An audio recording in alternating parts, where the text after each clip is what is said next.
ॐ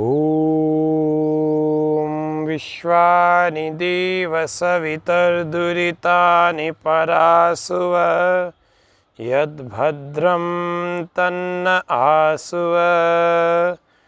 अहं रुद्राय धनुरातनोमि ब्रह्मद्विषेशरवे हन्तवाउ। अहं जनाय समदं कृणोम्यहं द्यावा पृथिवी आविवेश। ॐ स्वस्ति स्वस्ति स्वस्ति। योग व स्वास्थ्य, यह विशेष कार्यक्रम।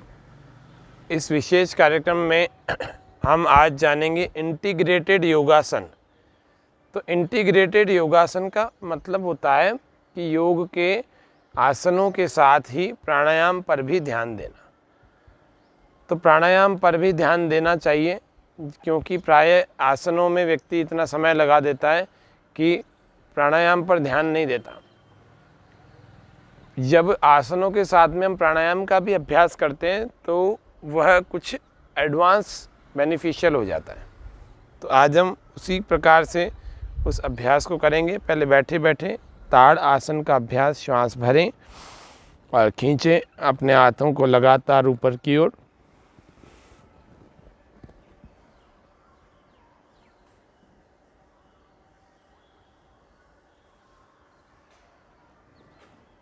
शरीर को स्ट्रेच करें, खिंचाव लाएं, तनाव पैदा करें, फिर रिलैक्स हो जाए, अपने आप ही तनाव दूर हो जाएगा। फिर से श्वास भरें और पूरा ऊपर खींचें, शक्तिपूर्वक, बलपूर्वक।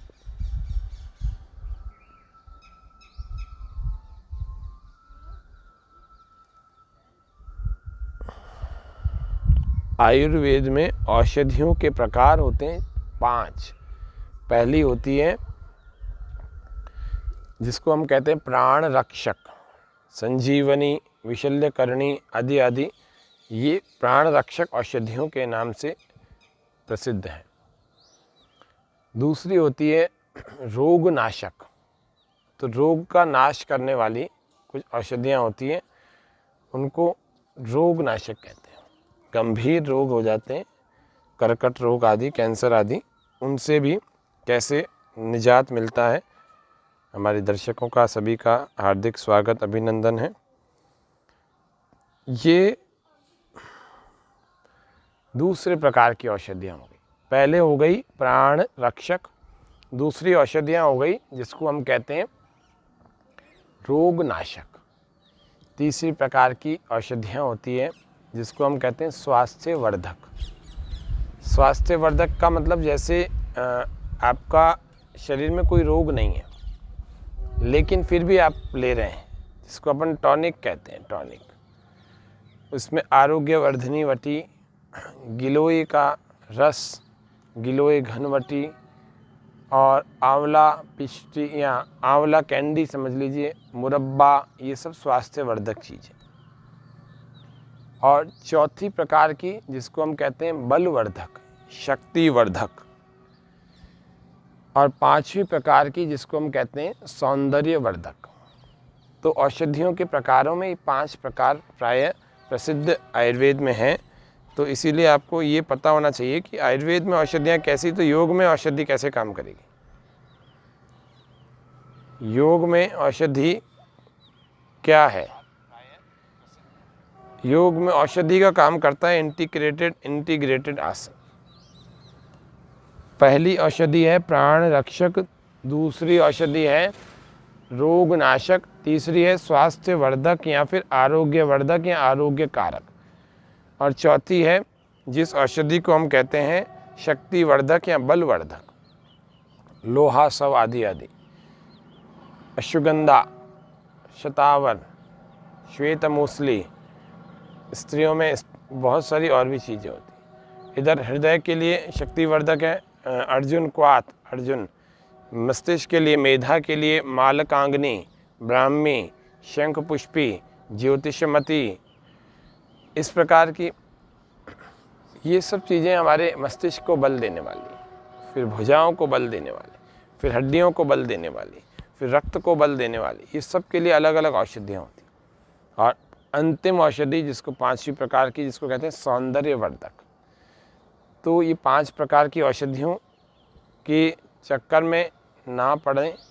अगर हम योग से स्वस्थ हो जाएंगे तो आप स्वास्थ्यवर्धक ले सकते हैं कभी, और साथ में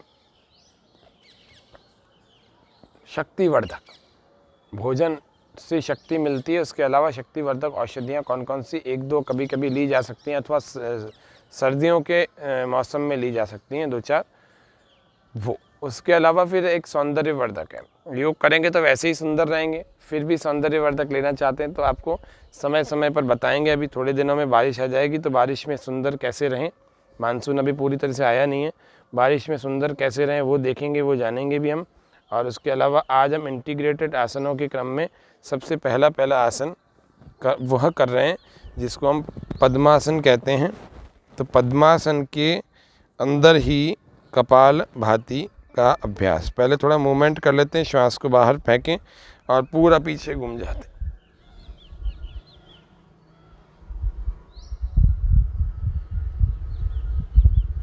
वहीं रुके, श्वास भरते हुए वापस आ जाएं, फिर श्वास बाहर। हथेलियों को जमीन से रखें और पूरा जोर लगाएं शरीर का उसको।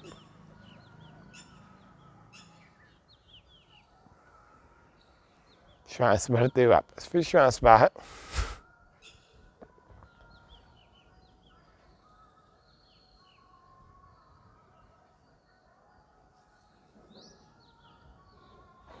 श्वास भरते वापस, फिर श्वास बाहर।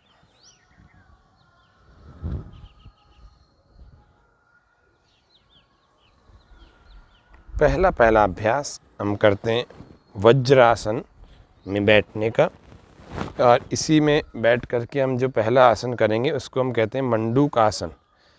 तो मंडूक आसन को करने के लिए वज्रासन में हमें बैठना आना चाहिए। अब ये मंडूक आसन केवल डायबिटीज़ वालों के लिए नहीं है, कई सारे लोगों ने तो इसको मान ही रखा है कि डायबिटीज़ के लिए ही है, नहीं, इसके अलावा पेट की समस्याओं के लिए भी है, गैस के लिए भी है, एसिडिटी के लिए भी है, इंडाइजेशन के लिए भी है, कॉन्स्टिपेशन के लिए भी है, तमाम प्रॉब्लम्स के लिए है, 1-2 समस्याओं के लिए नहीं है। इसीलिए आपको सभी दर्शकों का हार्दिक स्वागत है। हमारे साथ जितने भी लाइव जुड़े हुए हैं और लाइव योगाभ्यास करते भी हैं, इन सबका हार्दिक स्वागत, अभिनंदन करते हैं इस स्वामी न्यूज़ के विशेष कार्यक्रम में योग व स्वास्थ्य, जो प्रतिदिन 6:30 बजे लाइव होता है फेसबुक पेज पर। चलिए, सबसे पहला मंडूक आसन। अब इसमें हमें ध्यान रखने योग्य क्या बातें हैं, किसी भी आसन में जब जाते हैं तो उसके बाद कपालभाति जैसी स्थिति बनानी है। पहले तो आसन की मूल स्थिति बनानी है, तो मूल स्थिति के बाद अपने को कपालभाति की स्थिति बनानी प्रत्येक में। श्वास को ये मंडूक आसन का अंगूठा अंदर। आज आपको ज़्यादा चीज़ें नहीं, 4-5 चीज़ें ही बताएंगे, लेकिन इंटीग्रेटेड स्टाइल में बताएंगे। एडवांस बेनिफिशियल हो जाए हमारे लिए। पेट पर लगाएं, अर्थात नाभि से थोड़ा सा ऊपर। श्वास पूरा बाहर फेंकें, पेट अंदर खींच लेंगे,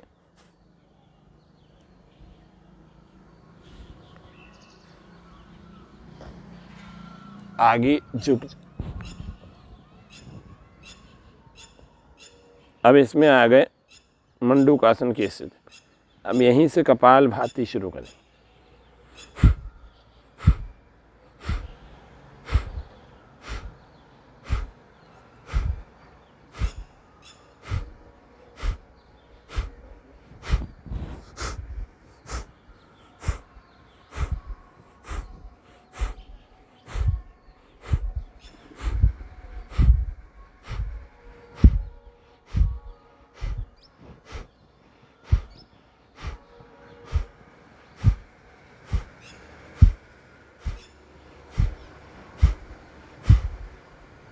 श्वास भरते हुए धीरे धीरे वापस आ जाए। कपालभाति की हमने मंडूक आसन में 20-25 बार से शुरू करते हैं, फिर धीरे धीरे वापस भी आ जाते हैं। ये रिलैक्स। ओम जी, नमस्ते गौतम जी।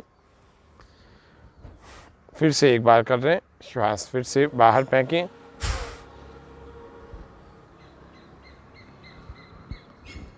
इन मुट्ठियों को पेट के अंदर की गहराई तक ले जाएं। मंडूकासन, दर्द ना हो ऐसी स्थिति तक रखें। कपाल मंडूक भाती, मंडूक कपाल भाती, कपाल भाती को कर रहे हैं मंडूकासन में।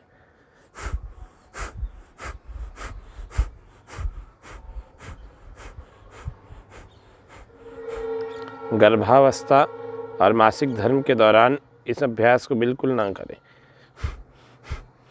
पेट का ऑपरेशन हुआ है, इसका अभ्यास बिल्कुल ना करें। कमर दर्द से जूझ रहे हैं, इसका अभ्यास बिल्कुल ना करें। कमर दर्द वालों को तो बिल्कुल इसका अभ्यास नहीं करना चाहिए। आगे झुकने वाले कोई भी अभ्यास नहीं करना चाहिए। ये आपको सावधानी की दृष्टि से ज़रूर ध्यान रखना है, नहीं तो योग आपके लिए हानिकारक भी हो सकता है। लाभकारी तब होगा जब नियमों का ध्यान रखेंगे, आचरण करेंगे।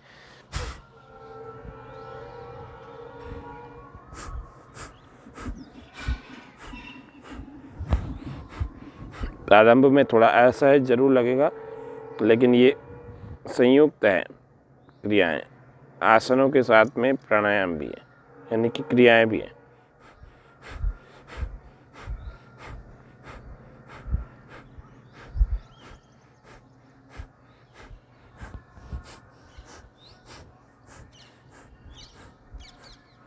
इसके सभी लाभ मैंने इस आसन को करने से पहले बता दिए। श्वास भरते हुए वापस।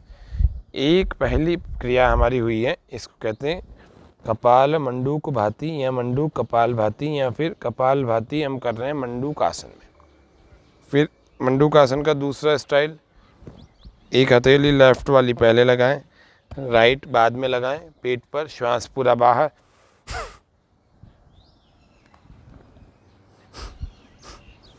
कपाल भाती शुरू करें।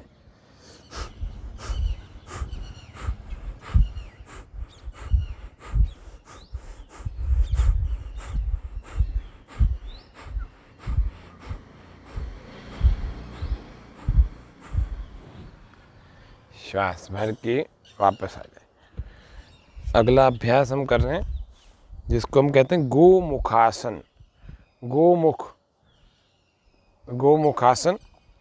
गोमुखासन करने के लिए हमें दोनों पैरों को इस प्रकार से घुटनों को रखें जैसे कि वज्रासन में हम आ गए, लेकिन वज्रासन में भी आने के बाद हमें एक पैर को बाहर निकालना है और इसको इसके ऊपर लगाना है और इस वाले पैर पर बैठ जाना है और इस घुटने से घुटने को दबाना है। घुटने से घुटने को यूँ दबाएं। डायबिटीज़ के लिए ये भी अच्छा है, पेट की समस्याओं के लिए भी अच्छा है, हाइड्रोसिल के लिए भी बहुत अच्छा है, बहुत बढ़िया अभ्यास है। ऐसे आपको यूँ लगा दिया, यूँ दबा दिया इसको।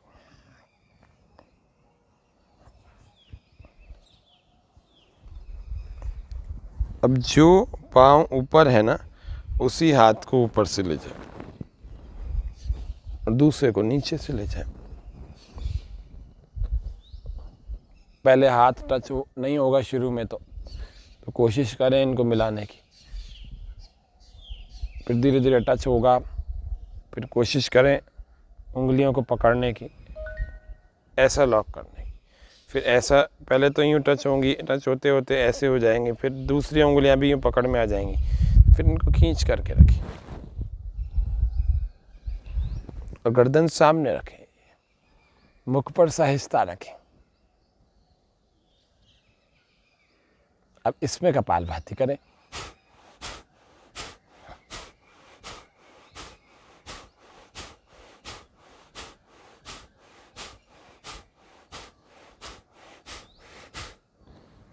इसको दूसरे तरफ से भी कर लेते हैं।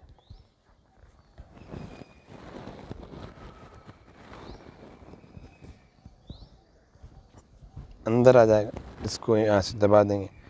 अब जो ऊपर है, दायां ऊपर है तो दाएं ही हाथ को ऊपर ले जाए और बाएं को नीचे से,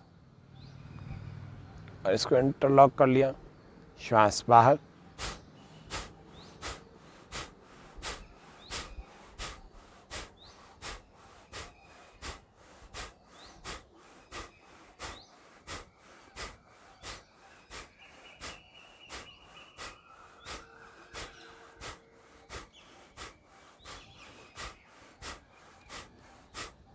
पीछे से स्थिति ऐसी होगी।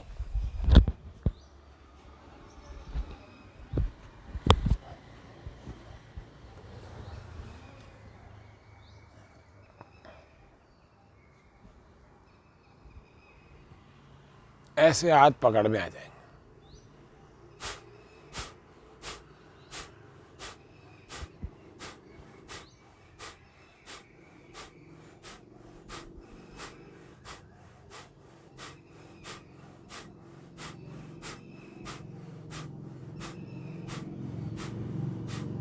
और पकड़ेंगे तो ऐसे पूरा हाथ ही पकड़ में। इस तरह से ये आपको गोमुखासन में कपालभाति का, गोमुखासन में कपालभाति ये आपने कर लिया। उसके बाद आपको लेट करके करने वाले अभ्यासों में प्रथम अभ्यास के रूप में भस्त्रिका करते हुए, भस्त्रिका करते हुए का मतलब पूरा श्वास बाहर और अंदर 3-4 बार आपको करते हुए रिलैक्स हो जाना है ऐसे, अथवा मकर आसन में रिलैक्स हो जाना। भस्त्रिका करते हुए रिलैक्सेशन के बाद थोड़ा आराम हो जाए, उसके बाद चलेंगे भुजंग आसन में कपालभाति करने के लिए। श्वास पूरा भरें, दोनों हाथों को सही पोजीशन में रखेंगे तो ही आसन का लाभ होगा। इधर उधर ऐसे रखेंगे तो नहीं होगा। सही रखें, कंधों से कुछ नीचे की, कुछ बराबर की स्थिति में नीचे रखें। श्वास पूरा भरें, उठाएं, थोड़ी देर रुकें। पहली बार तो भुजंगासन में सामान्य रूप से थोड़ी देर रुकें।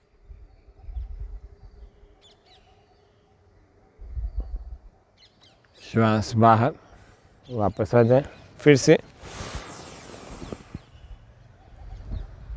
अब कपालभाति करें।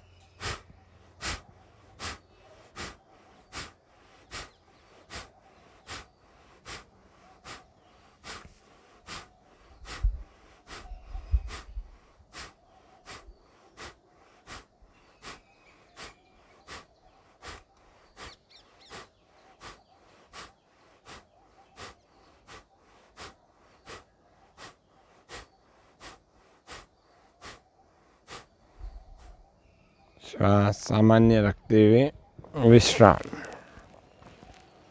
पूर्ण भुजंगासन में भी ऐसे कपालभाति का अभ्यास। श्वास भरें,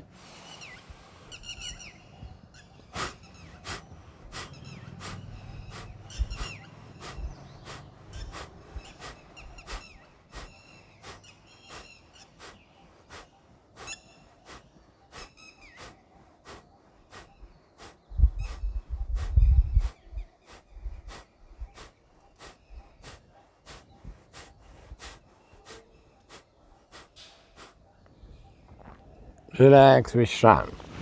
ये कपालभाति का अभ्यास। कपालभाति का अभ्यास किस में हुआ? आसनों में हुआ।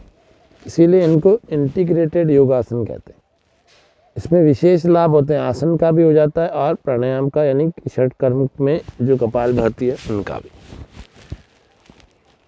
फिर एक नौकासन का अभ्यास होता है कुछ, फिर इसके अलावा धनुरासन का अभ्यास होता है कुछ। धनुरासन के अभ्यास को भी देख लेते हैं, थोड़ा सा, ज़्यादा तेज नहीं, थोड़ा सा कर लेते हैं। श्वास पूरा भर के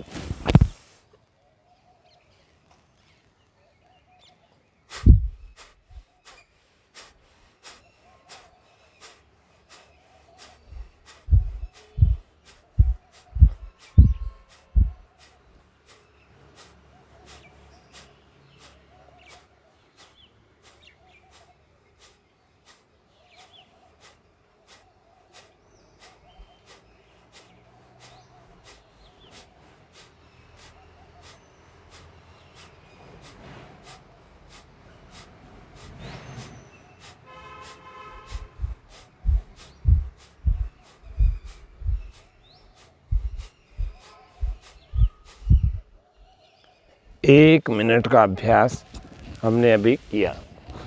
1 मिनट कपालभाति किया धनुरासन में रुक करके। पैरों में फासला, एड़ियाँ अंदर की ओर, पंजे बाहर की ओर, और एक के ऊपर दूसरी हथेली रख के रिलैक्स हो जाए। लंबे लंबे श्वास भरते छोड़ते।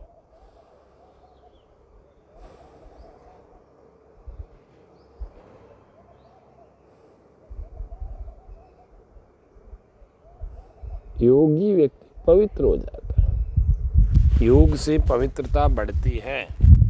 यदि ठीक ढंग से हमने इसका अभ्यास सीखा है और ठीक ढंग से इसका अभ्यास किया है तो योग करने वाला पवित्र हो जाता है। यदि नहीं हो रहा ना तो उसको कभी ढंग से उससे योग विद्या सीखी है ना वो कर रहा है। जब सीखी ही नहीं है तो करेगा कैसे। योग पवित्रता बढ़ाता है। जो व्यक्ति इस संसार की अपवित्रताओं से, इस संसार की अशांति से खुद अशांत हो चुका है, उसको योग करने के लिए योग की शरण में आना ही चाहिए। योग करेगा तो पवित्र हो जाएगा। अपवित्रता स्वभाव से किसी को भी अच्छी नहीं लगती। हमेशा व्यक्ति पवित्र होना चाहता है। उसके भीतर से आवाज़ आती है कि मैं पवित्र हो जाऊं, पवित्र हो जाना चाहता है। पहला अभ्यास उत्तान पादासन, कपालभाति के साथ श्वास पूरा भरें। हथेलियाँ कमर के ठीक पास ज़मीन पर लगाएं। श्वास भर के ऊपर उठाएं दोनों पैरों को 30 से 45 डिग्री।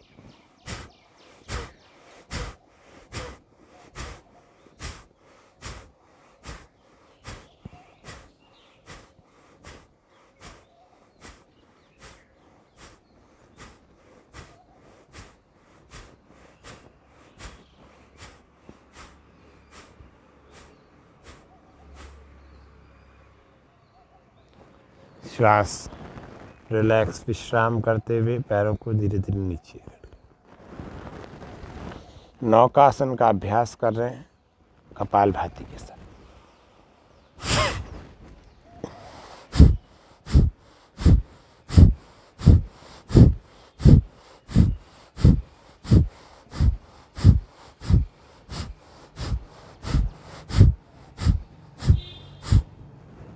विश्राम, आराम, अर्ध हलासन।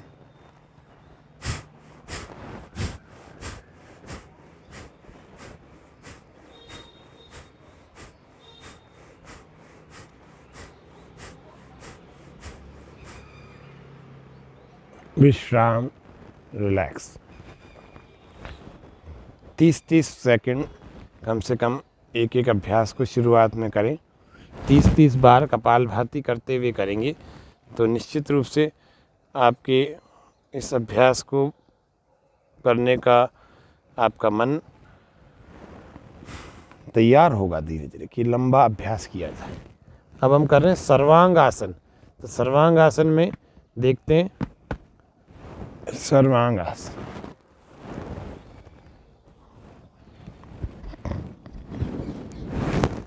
सर्वांग आसन, इसके लाभ, इसकी हानियाँ मैं आपको सब बारी बारी से बता चुका हूँ। इसमें भी कपालभाति।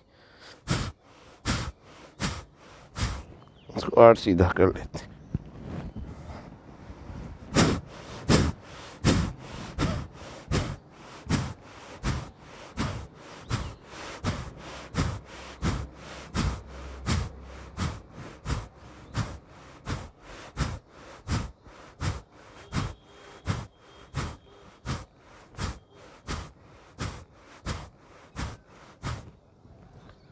सर्वांग पद्मासन।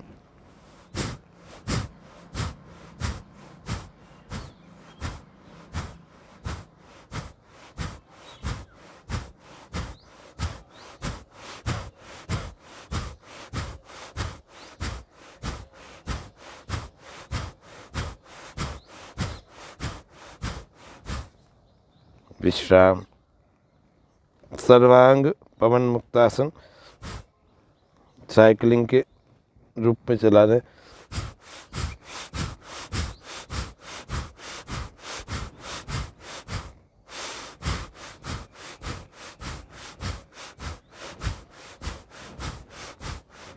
हलासन, चक्रासन, विपरीत करनी।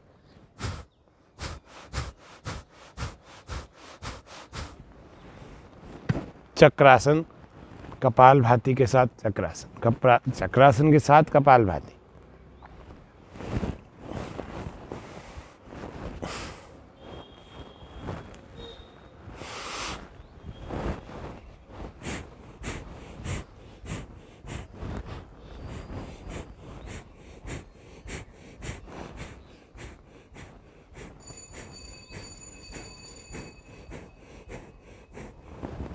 विश्राम, रिलैक्स, आरामदायक स्थिति में आ जाए वापस। शव आसन, शव आसन में थोड़ा सा कपालभाति कर लेंगे।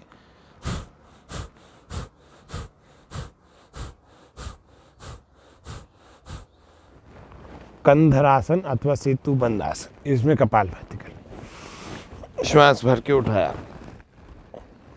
अब कपालभाति। ध्यान रखना है इसमें कि हमारी एड़ियाँ और हमारी कोहनियाँ दोनों ज़मीन से रहें, लगी रहें।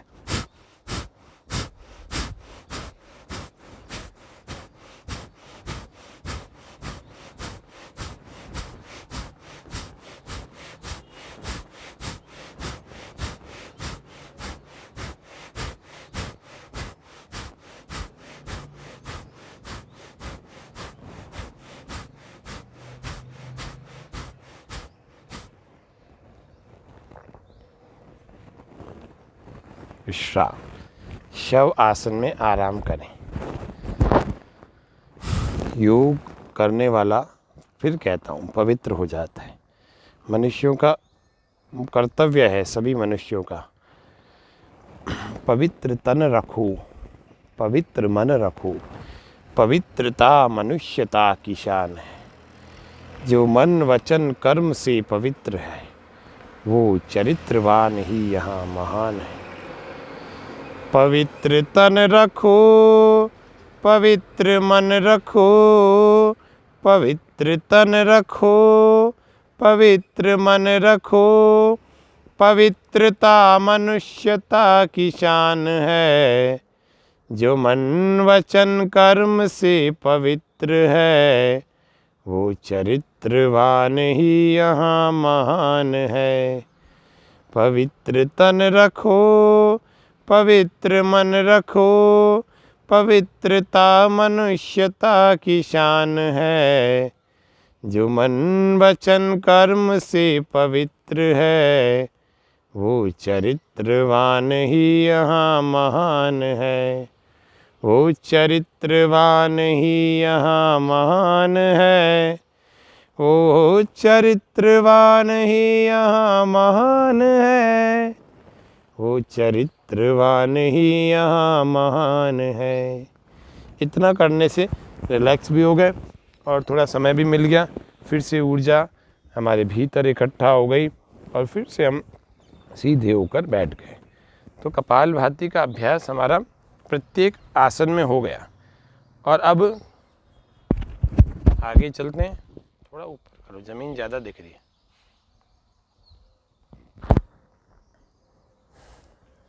अब हम जानते हैं योग करने वाले को प्रतिदिन सुबह और प्रतिदिन रात्रि को कौन सी प्रार्थना करनी चाहिए। आज 2 प्रार्थनाएं सीख लेते हैं। प्रातःकाल जब हम उठते हैं तो हमें एक प्रार्थना करनी चाहिए। वो प्रार्थना कौन सी है, उस प्रार्थना को आज मैं बोल रहा हूँ और आपको सुन करके रिकॉर्ड कर लेना या याद कर लेना। प्रातःकाल उसके किन विचारों से प्रारंभ होनी चाहिए। सबसे पहले वो उठे, अपनी शैया का त्याग करके, अपनी शैया पर ही, त्याग करने से पहले अपनी शैया पर ही बैठ करके प्रार्थना को परमात्मा के प्रति अगाध श्रद्धा रखते हुए करें। तव वंदन हे ओम करें हम, तव पूजन हे ओम करें हम। तव आश्रय की छाया पाकर शीतल सुख उपभोग करें हम। तव वंदन हे ओम करें हम। पाप शैल को तोड़ गिरावे, वेदाज्य एक शीश धरें हम। तव वंदन हे ओम करें हम।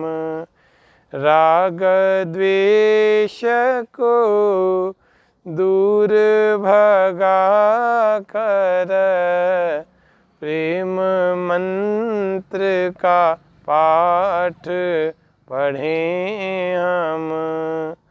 तव वंदन हे ओम करें हम। तव पूजन हे ओम करें हम। फूले ऋषिवर की फुलवारी, विद्या मधु का पान करें हम। विद्या मधु का पान करें हम। तव वंदन हे ओम करें हम। तव पूजन हे ओम करें हम। ये तो होगी प्रातः काल की प्रार्थना।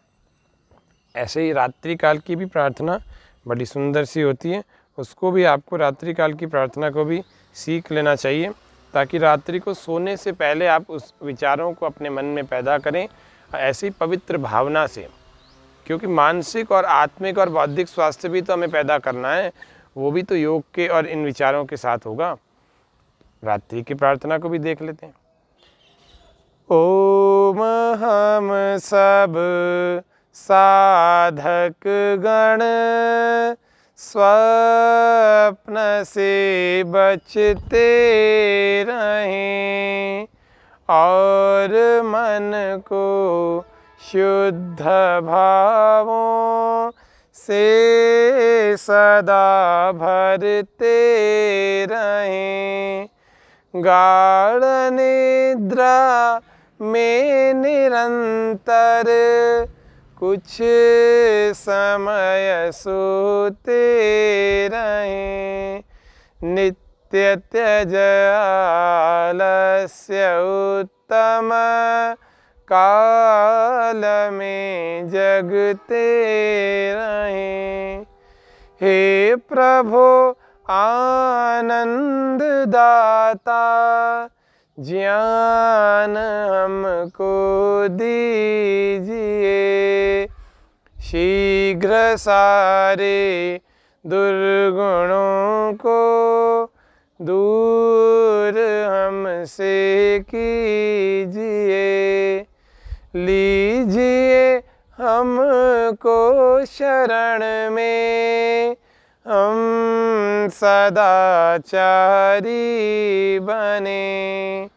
ब्रह्मचारी धर्म रक्षक वीर व्रतधारी बने। ओम हम सब साधक गण स्वप्न से बचते रहें, और मन को शुद्ध भावों से सदा भरते रहें।